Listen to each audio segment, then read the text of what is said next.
is worthy. Amen. When you worship Alpha, you will go far. When you praise Omega, you will grow mega. When you are thankful, your tank will be full. Because so many people are landlords of the cemetery.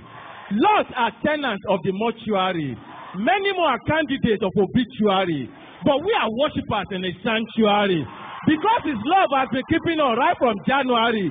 Coupled with his goodness written in our diary. And all this he has done without collecting a salary. Celebrate him is worthy. Let's celebrate him. Hallelujah.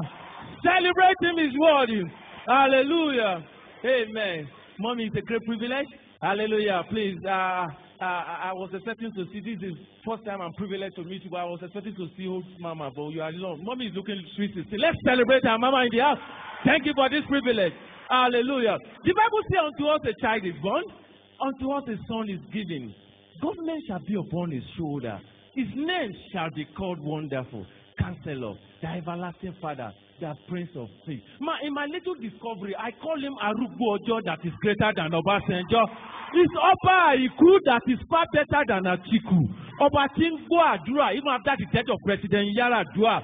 He has been on the throne before the arrival of Mongo Park. He waits for no approval from David Mark. He's the Lord of all tribes, yet he has no tribal mark. Oba Tinshe Gudu Gudu Mejejeja Nla Ninu Ubu. Even after the death of Baba Dedibu. Yeah, mister. Our God is Oba Tingbo Adura. Even after the death of President Yaradua. Arugbo Ojo. His tenure doesn't expire like that of Obasanjo. Oba Iku, his kingdom is far beyond that of Atiku. Hear me, sir, I call him the Lord God Almighty. Obonge in diversity, Odeshi in brutality, crown in royalty. So let's bow in loyalty and worship his majesty. He never went to university, yet the capability of his mentality supersedes the totality of professors, even in their conformity. At the mention of his identity, principalities are in perplexity. Despite the density of his responsibility, no vacancy for impossibility. Hear me, sir. Hear me, sir. I call him Rock of Ages, my dearest rock. He's more reliable than Aso Rock. He's a Senobua that resides in Africa. Yet from here, his presence is highly felt in America. I mean, the Lion of the tribe of Judah is more superior than the governor of Florida. He that is enthroned far beyond Washington is more adorable than Denzel Washington. In his hands, he holds the master keys. That is to say, he has better things to offer than Alicia Keys. My God that opened the womb of a barren woman, Hannah, he can do more wonders than Rihanna. Hear me, sir. In his own image, he made Adam and Eve. That is to say, he's more good-looking than Genevieve. Baba Agbalagba, hear me, sir. Our God is Baba Agbalagba that is full of mercy. He's more skillful than Drogba and Messi. Hear me, sir. He doesn't use GSM, Twitter, or Facebook. Yet, millions of people call him, follow him, and seek his face daily in his book. He's Jehovah Adonai, my number one.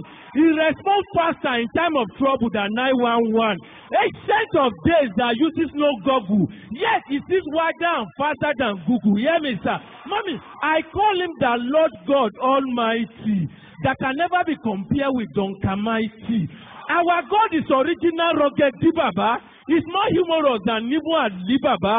Messiah that lifted us higher. He's far lifted higher than Timaya. The greatest God with capital G. He's better in swagger than even Terry G. The great master over Coco Master. Jehovah Nisi-Don over Don Jasi. Ma, I call him Jehovah God of 247. That can turn situation around before the count of 7 and still forgive your iniquities even after 70 times 7. The master of creation that reigns from generation to generation. He died in crucifixion, battle shatter for your emancipation. Through his condemnation, you obtain divine justification, and before his ascension to his mansion, he made provision for your vision. It's your portion and possession in all ramification.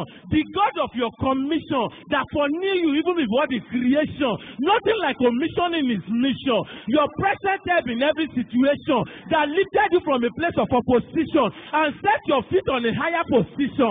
The center of your attraction, the head of every discussion, beautiful beyond description, and not limited by your own imagination.